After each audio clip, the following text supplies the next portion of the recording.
Car കിട്ടിയതിന്റെ story എന്തായാലും ഇപ്പൊ ഞാൻ ഇതിന്റെ കൂടെ ആഡ് ചെയ്യാം. അത് വൻ കോമഡിയാണ്.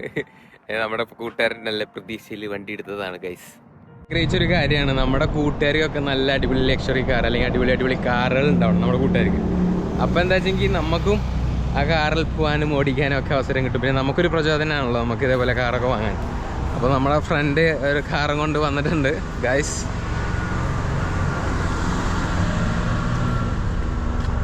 അതാ അവൻ്റെ ആശയ തീർന്ന വണ്ടി, നമ്മുടെ BMW വണ്ടി നമ്മളെ ഏൽപ്പിച്ച് പോവുകയാണ് ഗൈസ്. അവൻ്റെ മോന്തയുള്ള വിഷമം നോക്കൂ. വന്നാ മതി, വന്നില്ലെങ്കിൽ കുഴപ്പമൊന്നുമില്ല അല്ലേ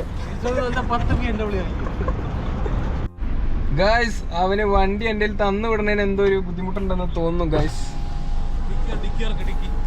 ഡിക്കി ഫസ്റ്റ് റൈഡ് കഴിഞ്ഞ് നമ്മൾ വണ്ടി നിർത്തിയിരിക്കുന്നു ഗൈസ്. എന്തായാലും കൊള്ളാം, അടിപൊളി വണ്ടിയാണ്. വെറുതെ അല്ല അവൻ പറഞ്ഞത്, ഇതിന് വേണ്ടിയിട്ടാണെങ്കിൽ അവൻ തിരിച്ചു വരുമെന്നുള്ളത്. സ്കൈ ഡൈവിങ്ങിന് പോകുമ്പോൾ നമുക്കിങ്ങനെ ചാവി ഇങ്ങനെ തുറക്കാൻ പറ്റുന്നൊരു വകുപ്പ് ഉണ്ടാവാന്ന് പറഞ്ഞത് എന്താ അടിപൊളിയാണല്ലേ.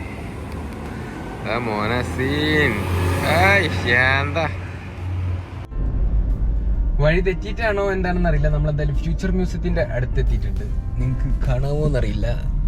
ഓക്കെ, എന്തായാലും first drive with BMW through Sheikh Zayed Road. ഇപ്പോൾ ഇത് സർവീസ് റോഡിലാണ്, പക്ഷെ എന്നാലും നമ്മൾ ഷെയ്ഖ് സയ്യിദ് റോഡിലാണ്. ഫ്യൂച്ചർ മ്യൂസിയം കാണാനുണ്ടോ നിങ്ങൾക്ക്? എപ്പോഴും സ്കൈ ഡൈവിങ്ങിന് പോകുമ്പോൾ അവിടുത്തെ പാർക്കിംഗ് ലോട്ട് കാണുമ്പോൾ നമ്മൾ എപ്പോഴും ആഗ്രഹിച്ചൊരു കാര്യമാണ് അടിപൊളി ഒരു വണ്ടിയായിട്ട് ഇടയ്ക്കിടയ്ക്കൊക്കെ ഒന്ന് വരാൻ പറ്റുകയാണെങ്കിൽ എന്നൊക്കെ. കാരണം അവിടുത്തെ വണ്ടികളൊക്കെ അടിപൊളിയായിരിക്കും. അങ്ങനെ നമുക്ക് ആ ഒരു സുദിനം വന്നെത്തിക്കുകയാണ്. ഞാനും ഒരു അടിപൊളി വണ്ടിയായിട്ട് സ്കൈ ഡൈവിങ്ങിന് പോയി.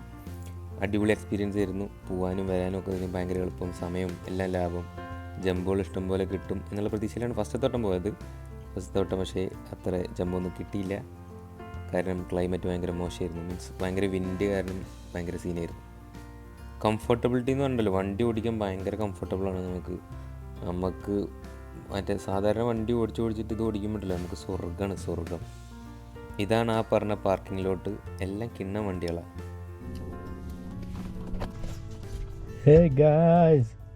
ചാടി നിൽക്കണം ഗൈസ്, ചാടി നിൽക്കണം.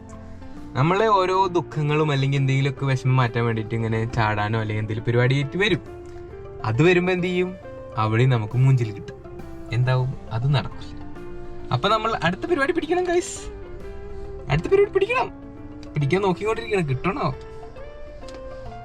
വണ്ടി കിട്ടിയിട്ട് കുറച്ച് ദിവസമായിട്ടുള്ളൂ. പക്ഷേ ഞാൻ എന്നും വിചാരിക്കും നല്ലൊരു വീഡിയോ ഫോട്ടോ ഒക്കെ എടുക്കണം അതിൻ്റെ. അതിന് വേണ്ടിയിട്ട് ഇപ്പോൾ സൺറൈസ് ബീച്ചിലോട്ട് വന്നേക്കാണ്. എങ്ങനെയുണ്ട് സാധനം? എന്നെക്കൊണ്ട് പറ്റാവുന്ന പോലെയൊക്കെ ഞാൻ വീഡിയോ ഫോട്ടോസൊക്കെ എടുത്തിട്ടുണ്ട്. ഇതിനല്ലാത്ത ഫോട്ടോസും വീഡിയോസൊക്കെ ഞാൻ ഇൻസ്റ്റാഗ്രാമിലും ഒക്കെ പോസ്റ്റ് ചെയ്യുന്നുണ്ട്. അപ്പോൾ അതൊക്കെ ഒന്ന് പോയി നോക്കണം കേട്ടോ എല്ലാവരും. പിന്നെ ഇത് പ്രത്യേകിച്ച് അവന് വേണ്ടി ഡെഡിക്കേറ്റ് ചെയ്യണം. അവനും ഇതേപോലെ ഫോട്ടോസൊന്നും വീഡിയോ എടുക്കാനൊന്നും പറ്റിയിട്ടില്ല എന്ന് എന്നോട് പറഞ്ഞിട്ടുണ്ടായിരുന്നു. കാരണം വാങ്ങിയ ഉടനെ തന്നെ അവന് പോകേണ്ടി വന്നു. കാർ അങ്ങനെ എൻ്റെ കയ്യിൽ ഏൽപ്പിച്ചിട്ട് പോകേണ്ടി വന്നു. എനിക്കാണെങ്കിലും അധികം അങ്ങോട്ട് പോകാനൊന്നും പറ്റിയിട്ടില്ല. കാരണം എനിക്ക് വർക്ക് ഭയങ്കര ടൈറ്റ് ഷെഡ്യൂളായതുകൊണ്ട്. ഇതന്നെ പോണതിൻ്റെ അന്ന്, അതായത് ഞാൻ തിരിച്ച് പോകുന്നതിൻ്റെ അന്ന് സമയം കണ്ടെത്തി അങ്ങനെ സെറ്റാക്കിയതാണ്. അവൻ കാറ് തന്നിട്ട് പോകുമ്പോൾ അവൻ കാറ് മിസ് ചെയ്യുന്നുണ്ട്, അല്ലെങ്കിൽ എനിക്ക് മെസ്സേജ് അയക്കാറൊക്കെ ഉണ്ട്. പക്ഷെ എനിക്കിപ്പോൾ ഫീൽ ചെയ്യുന്നുണ്ട് എനിക്കും കാറും അല്ലെങ്കിൽ ഈ വൈബ് മിസ്സാവും കുറച്ചൊക്കെ എന്ന് തോന്നുന്നുണ്ട്. പക്ഷേ ഇതൊക്കെ ലൈഫിൻ്റെ ഭാഗമല്ലേ. ഇനി എന്തായാലും തിരിച്ചു വരുമ്പോൾ നമ്മുടെ അടുത്ത കയ്യിൽ ചിലപ്പോൾ വണ്ടി ഉണ്ടായിരിക്കണമെന്നില്ല. അപ്പോൾ വേറെ ഓപ്പർച്യൂണിറ്റീസ് നമ്മൾ തേടി പോകുന്നതായിരിക്കും. Stay tuned, man. Oh my god. എൻ്റെ മോനെ സീന്. Oh my god.